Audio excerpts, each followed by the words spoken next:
और एक टिप है कि बंदरों से सावधान। वैसे वास्तविकता में बंदरों या जानवरों ने जितना नुकसान नहीं पहुंचाया हमारी प्रकृति को, उससे ज़्यादा इंसानों ने पहुंचाया है।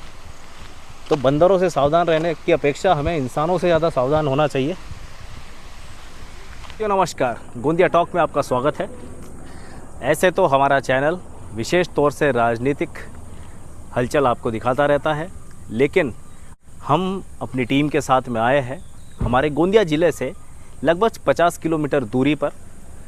यह सालेगासा तहसील के अंतर्गत आने वाला एक पर्यटन क्षेत्र है जिसका नाम है हज़रा फॉल्स। आप मेरे पीछे देख सकते हैं, ये हज़रा फॉल्स का गेट है। आपको विजुअल्स में कुछ डिटेल्स भी दिखाई जाएगी कि यहाँ पर कितना शुल्क लगता है।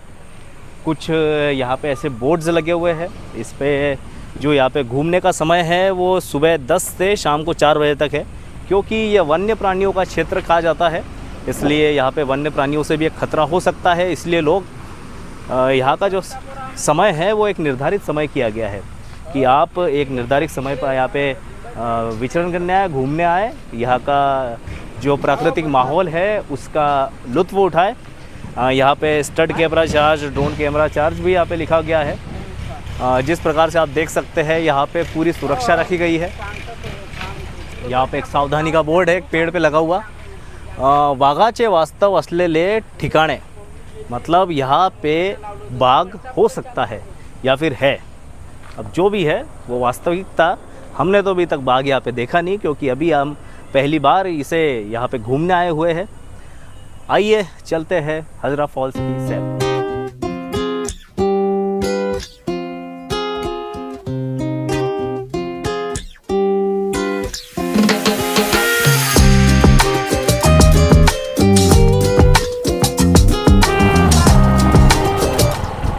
अधिक पेड़ है जहाँ जहाँ शुद्ध हवा है वहाँ वहाँ। इतना प्यारा सा जो लेख लिखा हुआ है, इस पर्यटन क्षेत्र की शुरुआत में ही यह लेख लिखा हुआ है। ऊपर आप देख सकते हैं कि हॉर्न ना बजाए, बारिश आ चुकी है। आप देख सकते हैं बहुत तेज़ बारिश आई है यहाँ पर। हाँ, यह इको टूरिज़्म क्षेत्र जो है हज़रा फॉल्स हमारे महाराष्ट्र राज्य का सबसे शानदार टूरिज़्म क्षेत्र है। आप यहाँ पर देख सकते हैं, यहाँ पर एक बहुत बड़ा एक शेड बनाया गया है लोगों के रुकने के लिए।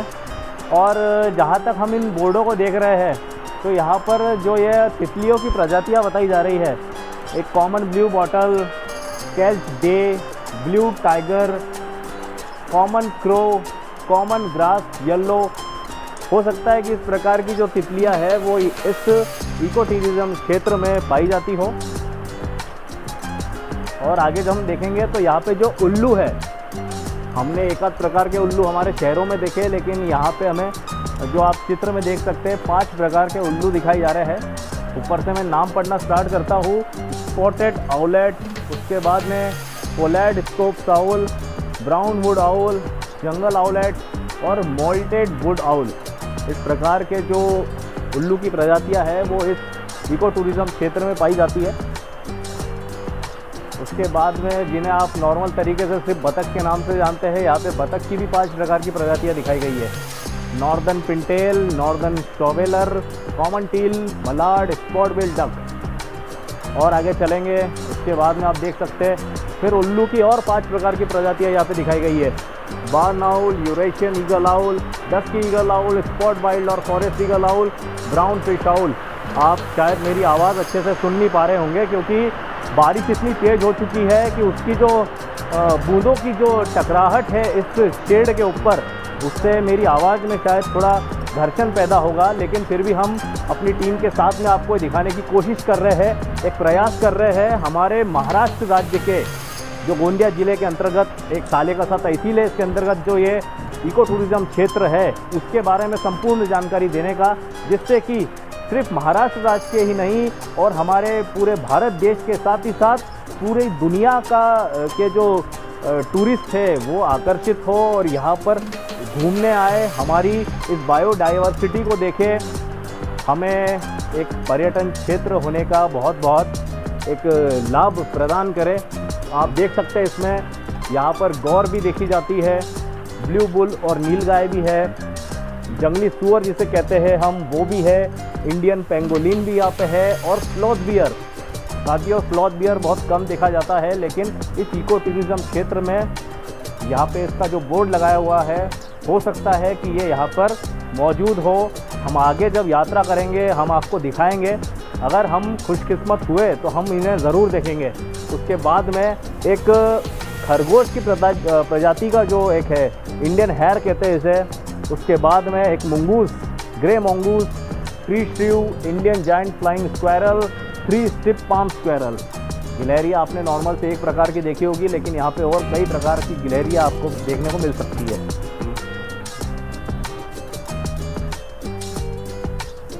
आगे हम जाएंगे तो इस इको टूरिज़्म क्षेत्र को कई मेडल्स भी प्राप्त है, कई ऐसे प्रशस्ति पत्र, सर्टिफिकेट इस टूरिज़्म क्षेत्र को मिले हुए हैं। आइए देखिए। हजरा फॉल इको टूरिज़्म क्षेत्र का आनंद कुछ अलग ही प्रकार का हमें महसूस हो रहा है।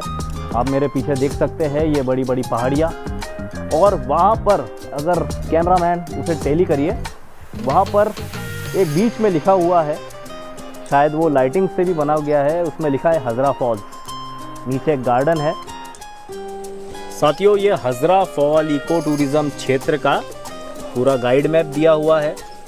इसमें आप देख सकते हैं कि एक तरफ एडवेंचर एरिया, एक तरफ चिल्ड्रन पार्क, 4 व्हीलर्स की पार्किंग, 2 व्हीलर्स की पार्किंग, टिकट काउंटर, बम्बू मचान, बैम्बू इंटरप्रिटेशन सेंटर, टेम्पल, आपको कहाँ पीने का पानी मिलेगा, सब दिया हुआ है। तो आप ज़रूर इसे देखें और उसके बाद अंदर जाके पूरे क्षेत्र का लुत्फ़ उठाएं।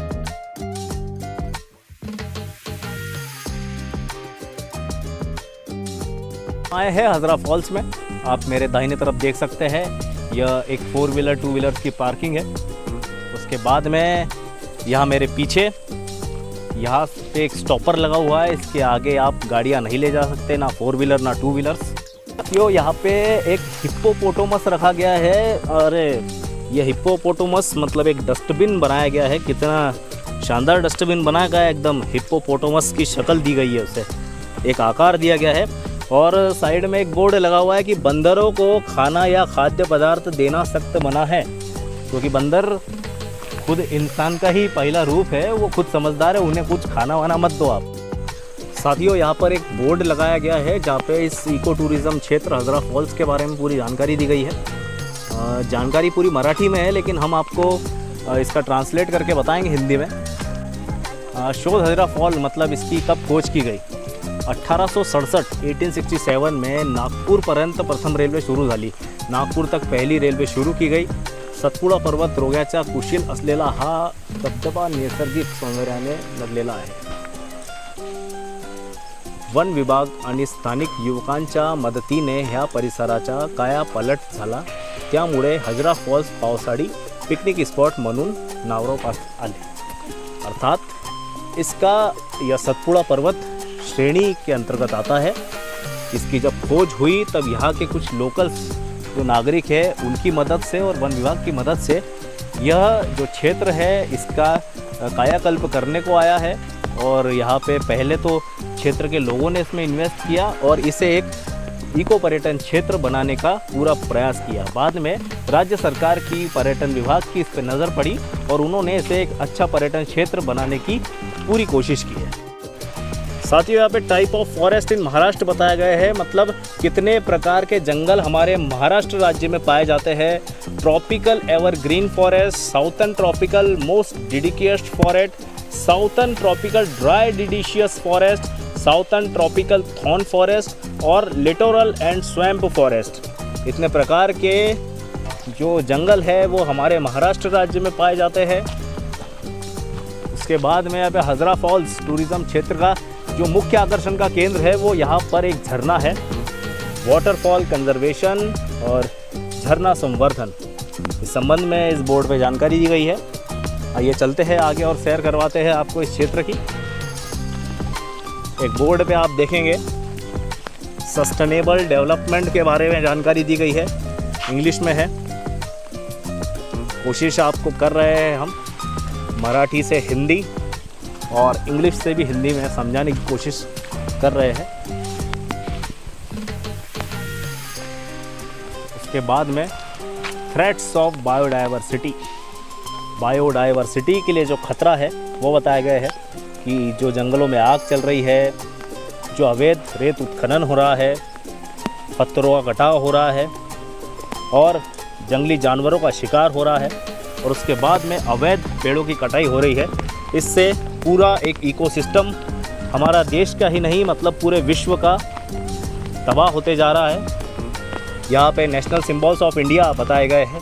ऊपर बाघ है, फिर मोर है, फिर नेशनल फ्रूट है मैंगो, नेशनल फ्लावर है लोटस और हमारा नेशनल ट्री है बनियान ट्री, बरगद का पेड़।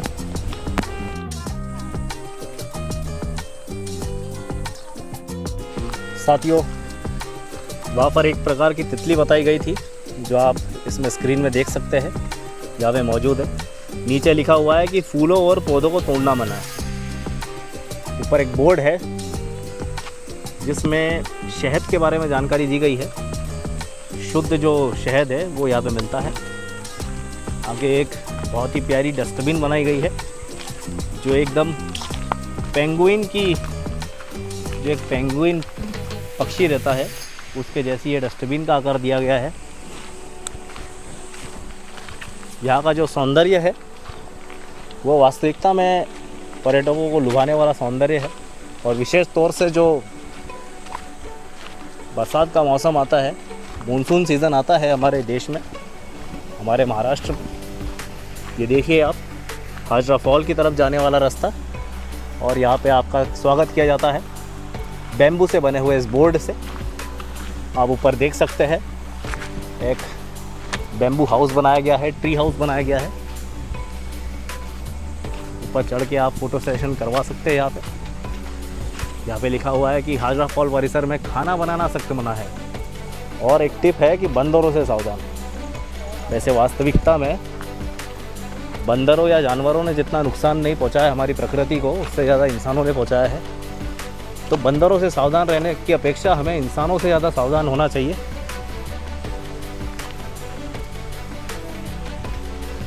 यहाँ पे आवश्यक सूचना दी गई है कि हाजरा फॉल परिसर में खाना बनाना मना है, शराब पीना और धूम्रपान करना मना है, वन क्षेत्र में आग जलाना मना है।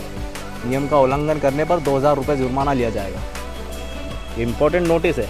आप देख सके कि कितनी प्रकार के जो यहाँ पे पेड़ पौधे स्पीशीज़ जो है पेड़ों की वो यहाँ पे लगाई गई है।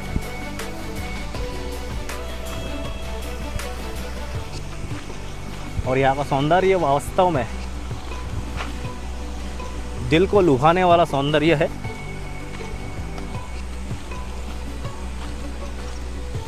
हम धीरे धीरे जब हाजरा फॉल्स का जो मेन झरना है उस तरफ जब हम बढ़ रहे हैं तो हम देख रहे हैं कि सुंदरता जो है इस क्षेत्र की वो धीरे धीरे और बढ़ती जा रही है।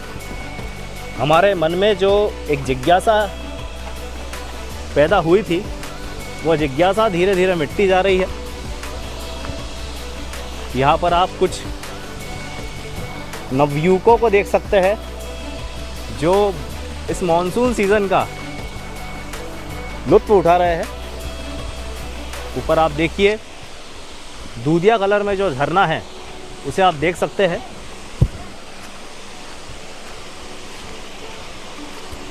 उसके बाद में सबसे पहले हम आपको एक जानकारी दिखा दें। यहाँ पे भी एक सूचना का बोर्ड है, इसमें लिखा हुआ है कि हाजरा फॉल में नहाना सख्त मना है, शराब पीना, खाना बनाना मना है, कचरा करना मना है, कचरा डस्टबिन में ही डाले। हाजरा फॉल परिसर में घूमने का समय सुबह 10 बजे से शाम को 4 बजे तक का है। यहाँ पर कुछ युवा जो इस सुहाने मौसम का लुत्फ़ उठा रहे हैं वो हम देख सकते हैं। सामने ये झरना आप देखें,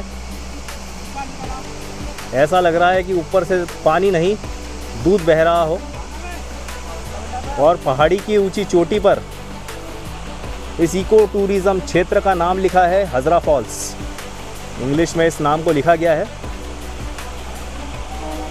हम जानने की कोशिश करेंगे यहाँ पे पर्यटन में, यहाँ पे घूमने आने वाले जो लोगों से, कि यह पर्यटन क्षेत्र उनको कितना लुभाता है और क्या नेक्स्ट टाइम वो अपने परिवार को लेकर भी यहाँ पे और आएंगे।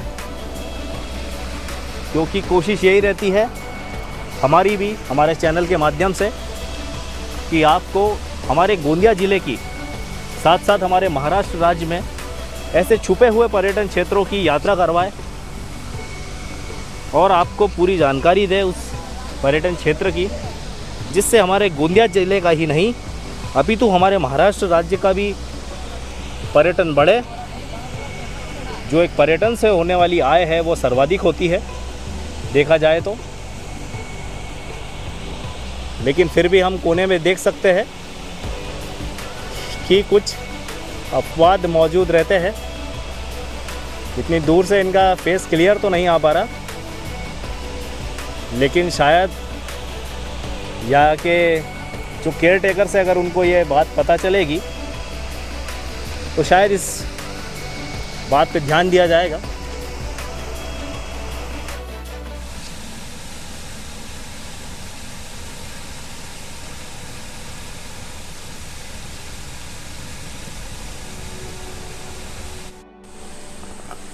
साथियों, हज़रा फॉल की यात्रा के दौरान हमारे साथ में जुड़े हैं कुछ पर्यटक जो हज़रा फॉल्स घूमने आए थे। कुछ युवा है, आइए जानते हैं कि यह पर्यटन क्षेत्र उनको कितना लुभाया। भाई कहाँ से आए अपन? मैं मानेगांव से आया हूँ। इधर थाना के बाजू में ही गाँव है मेरा। अपने गोंदिया ज़िले के ही हो आप? गोंदिया जिले। क्या नाम है अपना? मेरा नाम उमेश ठाकरे। तो यहाँ पर घूमने आए थे, कितना अच्छा लगा ये पर्यटन क्षेत्र? पर्यटन क्षेत्र बहुत अच्छा है सर, बट यहाँ पे कुछ प्रॉब्लम्स है बहुत सारी, जो जैसे कि थोड़ा यहाँ तक के रोड होना चाहिए, मतलब आने जाने जिस मानसून में थोड़ा प्रॉब्लम होता है।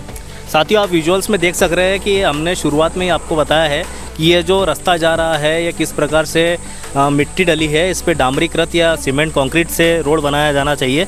कुछ पर्यटक और जुड़े हैं हमारे साथ में, आइए जानते हैं कि यह पर्यटन क्षेत्र उनको कितना लुभाया है और अब इस पर्यटन क्षेत्र के बारे में उनके क्या विचार है। क्या नाम है भाई अपना? मेरा नाम संदीप सोनवान है।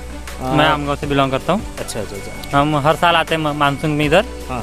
पर यहाँ जो अभी जो भैया ने बताया कि आते समय जो रोड मुरुम का है उसमें बरसात के दिनों में आने में बहुत प्रॉब्लम होती है। हाँ। और जैसा इधर वो फिशिंग कर रहे हैं वो अवॉइड करने का होना, थोड़ा सा ये जो गंदगी होती है मानसून में वो थोड़ी सी हटा देंगे तो मानसून में इधर घूमने में और भी मज़ा आएगा। बस। अच्छा, बहुत बहुत धन्यवाद भाई। हम इनके जो ये घूम रहे हैं इसमें थोड़ा हम विघ्न डाल रहे हैं, भाई हमें माफ़ करना। आप एंजॉय करिए इस पूरी ट्रिप को, आप ट्रिप निकाल के आए हैं। क्या नाम है अपना? मेरा नाम प्रदीप सोनवान है। तो ये हज़रा फॉल्स में अपन घूमने आते रहते हैं। हाँ। क्या विशेष है इस हज़रा फॉल का, मतलब कि आप इतने दूर से आए हैं? कहाँ से आए अपन गोंदिया से बिलोंग करता हूँ मैं। अच्छा अच्छा। और गोंदिया जिला में मानने चाहो तो ये हज़रा फॉल अगर बोला जाए तो अपने गोंदिया जिले का सुप्रसिद्ध पर्यटक माना जाता है इसे। और हम महीने में 1-2 बार यहाँ आते रहते हैं।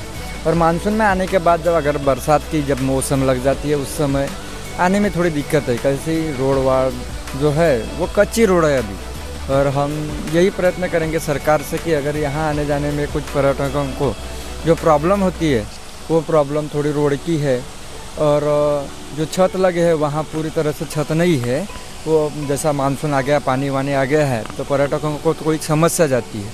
और आगे हमारे गोंदिया जिला का सुप्रसिद्ध और एक गुफा है कचारगढ़ करके, वहाँ जो सुविधा गवर्नमेंट ने जो दी है वो सुविधा यहाँ मेरे ख्याल से थोड़ी कम है। वहाँ रोड वाड़, खाने पीने की हर चीज़ की सुविधा यहाँ भी खाने की है, बट यहाँ जो पर्यटकों को जो मिलने वाला जो मज़ा है वो मज़ा कहीं ना कहीं मेरे ख्याल से कहीं ना कहीं कमी है। वो हमारे भाईजनों के, कई पत्रकारों के, कई यूट्यूब चैनल वालों के माध्यम से कहीं ना कहीं सरकार की तरफ जाना चाहिए और हमारे पर्यटक को कहीं ना कहीं रास्ते की, खाने पीने की सुविधा, कैंटीन की बोलो, ये सारी चीज़ें हमारे सरकार ने देना चाहिए। साथियों, इस हज़रा फॉल पर्यटन क्षेत्र में यह एक मचान बनाया गया है जिसे बम्बू मचान है। पूरे बांस से निर्मित ये मचान एक आकर्षण का केंद्र है, जहाँ से आप हज़रा फॉल झरने को भी देख सकते हैं और यहाँ की पूरी प्रकृति को देख सकते हैं। ऐसे ही कई पर्यटन को बढ़ावा देने वाले एक्सपेरिमेंट्स यहाँ पे किए गए हैं, जो वास्तविकता में हमारे महाराष्ट्र राज्य के पर्यटन को बढ़ावा देने वाले कार्य है। आप यहाँ पे देख सकते हैं कि एक और बैम्बू इंटरप्रिटेशन सेंटर बनाया गया है। यहाँ पे भी कई अंदर पशु पक्षियों के चित्र लगाए गए हैं। फिलहाल तो यहाँ पे एक बोर्ड लगा है जिसमें लिखा हुआ है कि इस परिसर में जाना सख्त मना है, लेकिन हो सकता है कि इसे स्टार्ट किया जाए। हजरा फॉल्स के अंदर जब हम घूमते हुए जाते हैं तो हम देखते हैं कि यहाँ पर एक साहसी खेल के अंतर्गत एक पार्क बनाया गया है और कुछ दरें यहाँ पे बताई गई है कि किस प्रकार से जो नायलॉन रस्सी रहती है उससे ये बनाया गया है। हम आपको अपने कैमरे से टैली करके बताएंगे। आप देख सकते हैं ये लिखा हुआ है कि ब्रह्मा ब्रिज, उसके पीछे है कमांडो नेट, और अगर आप देख पा रहे हैं तो वहाँ पे मैं अपनी खुली आंखों से जो देख पा रहा हूँ वो मैं बता सकता हूँ।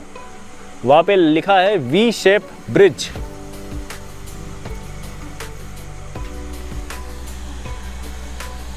और यह सारी जो खेल गतिविधियाँ या फिर जो रोप्स है, जिसको एक साहसी खेल भी कहा जाता है, यह सब मौजूद है हमारे इको पर्यटन क्षेत्र हजरा फॉल्स में। आप अपने परिवार के साथ में या ज़रूर घूमने आए और इस पर्यटन क्षेत्र का लुत्फ़ उठाएं। साथियों, अभी हमने आपको हमारे गोंदिया ज़िले के इको पर्यटन क्षेत्र हजरा फॉल्स के यात्रा करवाई। यहाँ पर जो मेन टिकट घर रहता है वहाँ पे इस हजरा फॉल के केयर टेकर्स यहाँ पर बैठे रहते हैं। यहीं पर टिकट घर भी है, यहाँ पे टिकट्स दिए जाते हैं। यहाँ पर घूमने आने वाले पर्यटकों को यहाँ की कुछ केयर टेकर्स हमसे जुड़े हैं जो हमें यहाँ की संपूर्ण जानकारियाँ बताएंगे और क्या क्या ऐसी सावधानियाँ अंदर बरतें। भाऊ नमस्कार, क्या नाम है अपना? डेविड मारगाय। भाऊ, अपना ये हजरा फॉल, क्या इसके बारे में क्या विशेषता आप बताना चाहेंगे? क्या समय रहता है, क्या क्या सावधानियाँ बरतें यहाँ पर? 10 से 4 बजे का हमारा समय है। हम 4 बजे गेट लॉक कर देते हैं, 4:30 बजे पर्यटकों को बाहर निकालते हैं। और यहाँ पे जो अंधेरा गिरने के पहले कैसा शेर सूर आने का डर है, इसलिए हम लोग थोड़ा जल्दी निकालते हैं पर्यटकों को। अच्छा, तो अंदर जैसे हमने बोर्डों पे देखा कि कचरा ना फैलाए, है ना, और अंदर जो कई जो रोप वे है जहाँ पे खेल कूद वगैरह, तो वो भी बंद है, तो वो चालू होने की संभावना है क्या? हाँ, अभी सर उनका रिपेयरिंग हो गया है, अभी चालू हो जाएंगे। हाँ, क्योंकि वहाँ पे बंद का ऐसा बोर्ड लगाया हुआ है, क्योंकि अब मानसून सीज़न है तो ऐसे में ही तो ज़्यादा पर्यटक आते हैं। तो खुलेगा वो? हाँ सर, अभी खुल जाएगा वो, उसका रिपेयरिंग हो गया है। अभी उनका जो नेट था वो फटा हुआ था, इसलिए उनको दुरुस्ती बनाए हम लोगों ने। तो जिस प्रकार से डेविड भाऊ ने आपको जानकारियाँ दी कि 10 से 4 बजे का समय रहता है, एक समय के दौरान यहाँ पे पर्यटक का आना जो है वो लागू रहता है। पर्यटक इस समय के दौरान ही आए, क्योंकि रात हो जाती है तो वन्य प्राणियों का खतरा रहता है। आप देख सकते हैं यहाँ पे यह एक चौकी बनाई गई है, यहाँ पे टिकट घर है। यहाँ पर जो यहाँ के संरक्षण करने वाले हैं नीली ड्रेस में आपको दिखाई दे रहे हैं। विशेष तौर से इस पूरे इको पर्यटन क्षेत्र पे इनका बहुत नज़र रहती है, यहाँ की सुरक्षा रहती है। हम इन केयर टेकर्स की बहुत एक सराहना करेंगे कि इन्होंने इस इको पर्यटन क्षेत्र का इतने तरीके से केयर की है, इस पे नज़र रखते हैं। ये भाई साहब, आप लोगों का बहुत धन्यवाद। ऐसे ही और इको पर्यटन क्षेत्र हमारे गोंदिया ज़िले के, हमारे पूर्वी विदर्भ के हम आपको घुमाते रहेंगे। ताज़ा तरीन खबरों के लिए बने रहिए गोंदिया टॉक के साथ। मैं गौरव।